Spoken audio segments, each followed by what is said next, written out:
हरे कृष्ण कृष्ण कृष्ण हरे हरे, हरे राम राम राम हरे हरे। कल हम लोग नवनिर्माण वृंदावन के बारे में सुने और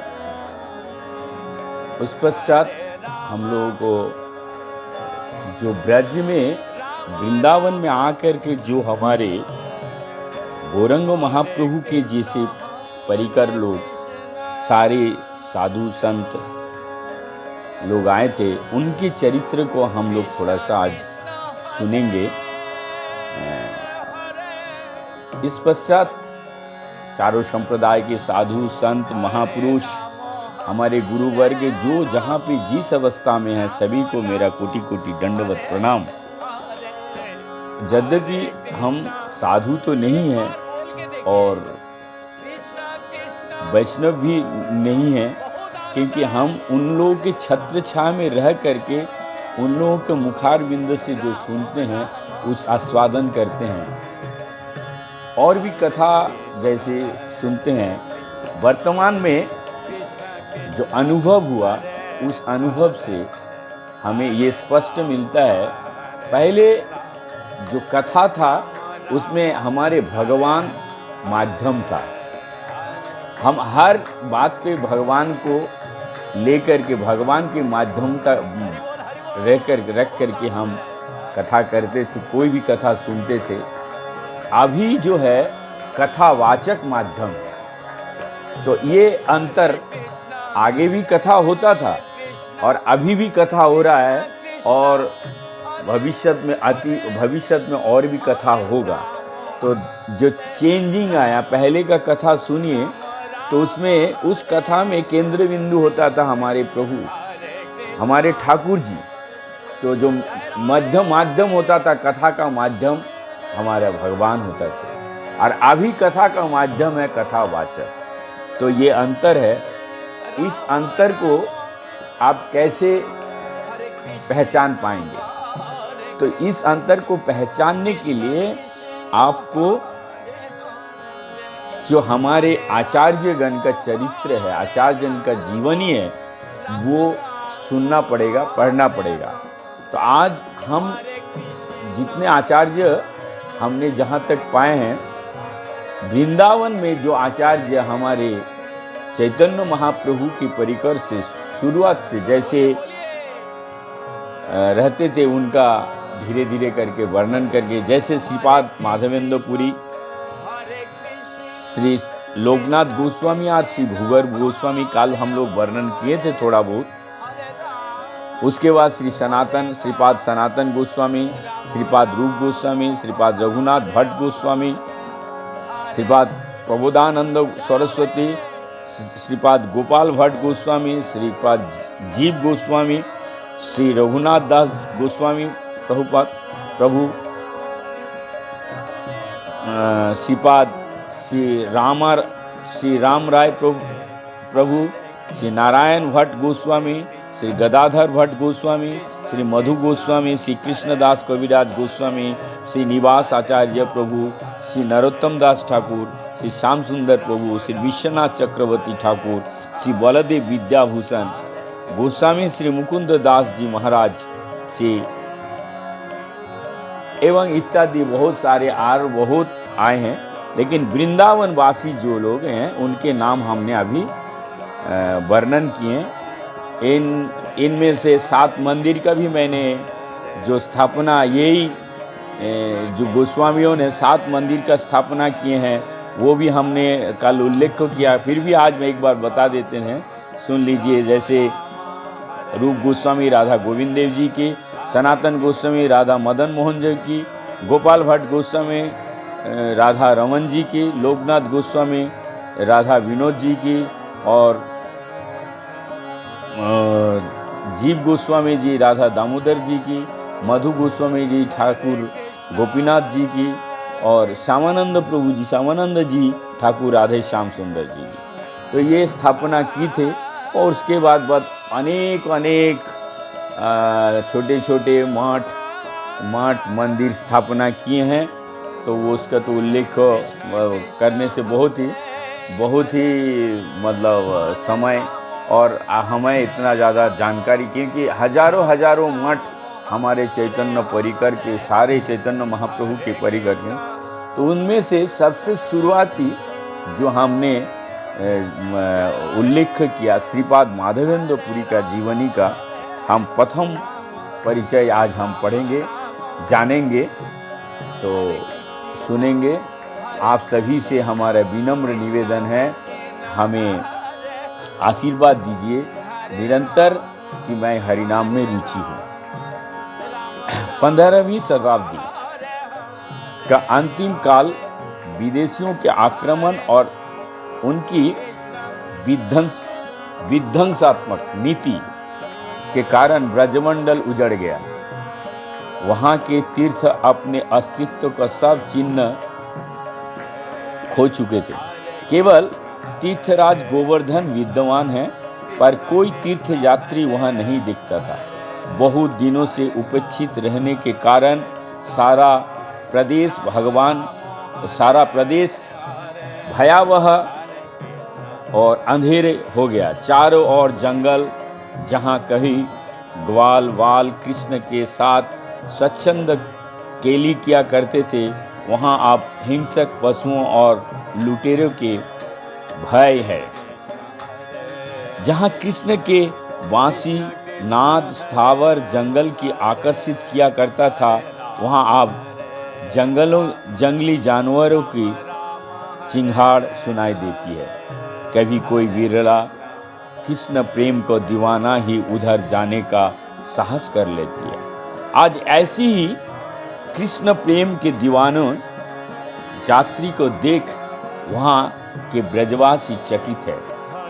यात्री वृद्ध है, पर स्वास्थ्य दीर्घकाल और गौरवर्ण है, पर उसका अंग अंग एक एक अलौकिक तेज से दीप्तिमान है। सन्यासी वेश में वो साक्षात नारायण जैसा लगते हैं। उसकी भाव भंगिमा और चाल ढाल से लगता है कि वो सचमुच दीवाना है।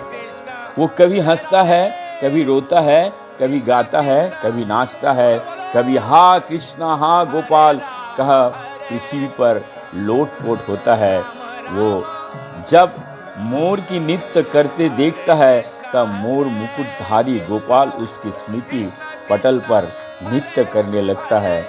जब आकाश में काले बादलों का देखता है, तो उसका कृष्ण विरह तीव्र हो जाता है और उसके दोनों नेत्र से अविरल अश्रुधारा प्रवाहित होने लगते हैं। गोवर्धन की धीर समीर जब उसके अंग से स्पर्श करती है, तो उसे लगता है कि वो कृष्ण के अंग की गंध लेकर आई है और वह उचक कर चारों ओर देखता हुआ कृष्ण का अन्वेषण करने लगता है।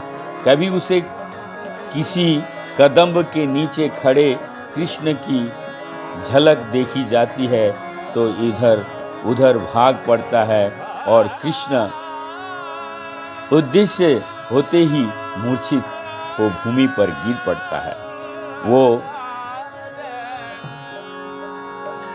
वो मांगता किसी से कुछ नहीं है, बिना मांगे जो मिल जाता है उसी से उदय पूर्ति कर लेता है। आकाश के नीचे सोकर रात बिता लेता है। एक दिन वो गोवर्धन परिक्रमा स्नान जपादि कर देर से गोविंद कुंड में के तीर पर बैठकर कीर्तन कर रहा था। संध्या हो आई थी, पर उसे खाने को किसी ने कुछ नहीं दिया। उपवासी रह जाने का निश्चय कर लिया। वो कुंड के तीर पर एक वृक्ष के नीचे इष्ट को ध्यान करते हुए चुपचाप बैठा था। ध्यान में इतना लीन था कि उसे बाहर की किसी वस्तु का ज्ञान ही नहीं था। थोड़ी देर में उसे किसी के कमल स्पर्श का अनुभूति हुआ और कानों में गूंज गई किसी मधुर कंठ की ध्वनि जो, ओ बाबा कहाँ ध्यान कर रही हो, देखो तेरे ताई दूध लाई हूं। यतिराज ने आंख खोली तो देखा एक अपूर्व दृश्य सामने। दूध के लोटा हाथ में लिए खड़ा एक अति सुंदर श्याम वर्ण गोप बालक, जिसका अपूर्व लावण्य, घने घने घुंघराले बाल और इंद्रजाल भरे दोनों बड़े बड़े नेत्र उनके मन प्राण को बरबस खींच ले रही है। मधुर हास्य से चारों दिशाओं को आलोकित करते हुए और दूध को लोटा सन्यासी के सामने रखते हुए उसने कहा, जाए गटक लो जल्दी से, देख उपवासी मत रहा कर, मांग के खा लिया कर। ब्रज में दूध की टोटे नयो घर, यानी दूध की कमी किसी का घर में नहीं है।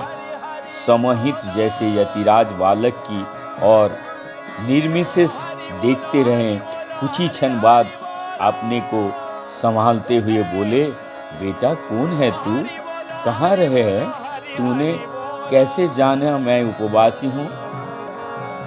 मैं जाई गांव में हूँ रहूं, जा गांव में को उपवासी ना रह सके। को अन्न मांग के खायो, को दूध जो मांगे नाए, वाके ताए आहार मैं जुटाई दूं। अब ही कुछ गोपी कुंड ते जल ले आई होती तो को देख गए बीनन मुँह के जाके दूध दियो और बोलो कुंड पे बाबा भूखो बैठो है, वाको दे आ। सो मैं चले आयो, आप मुँह को गायन पे दूध दुहे जानो है, मैं जाऊं तो दूध पी लो, लोटा पीछे ले जाऊंगा। इतना कह बालक चला गया, पर अपनी छवि यतिराज की मानस पटल पर सदा के लिए अंकित कर गया। उन्होंने इष्ट देव को निवेदन कर दूध पिया।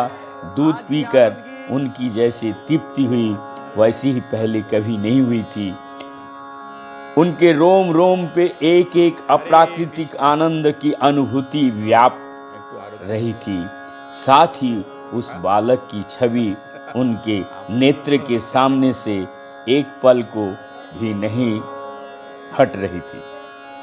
वो फिर आएगा, इस आशा को हृदय में सजोए हुए उसकी बाट देख रहे थे, पर वो आया नहीं।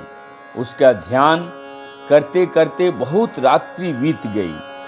नींद जैसी उनके अपार्थिव आनंद में बाधा डालने के भय से कहीं दूर जा बैठी।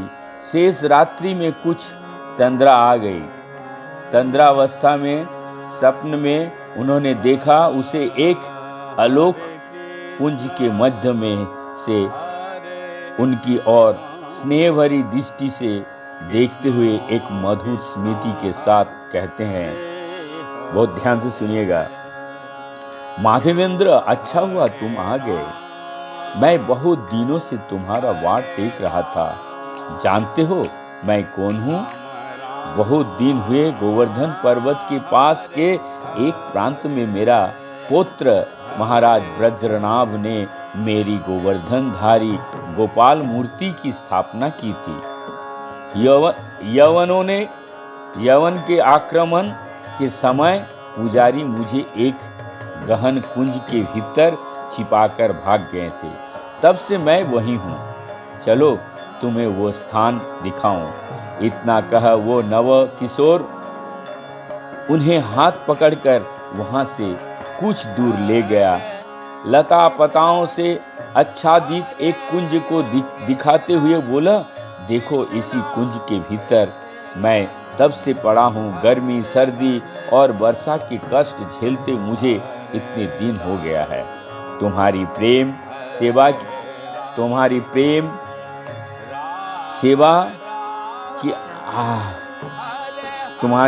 सेवा की आशा से तुम्हारी प्रेम सेवा की आशा से मैं ये सारा कष्ट झेलता रहा हूँ। अब तुम आ गए हो, गांव के लोगों को बुलाकर मुझे यहाँ से निकालो। पर्वत पर ले जाकर शीतल जल से मेरा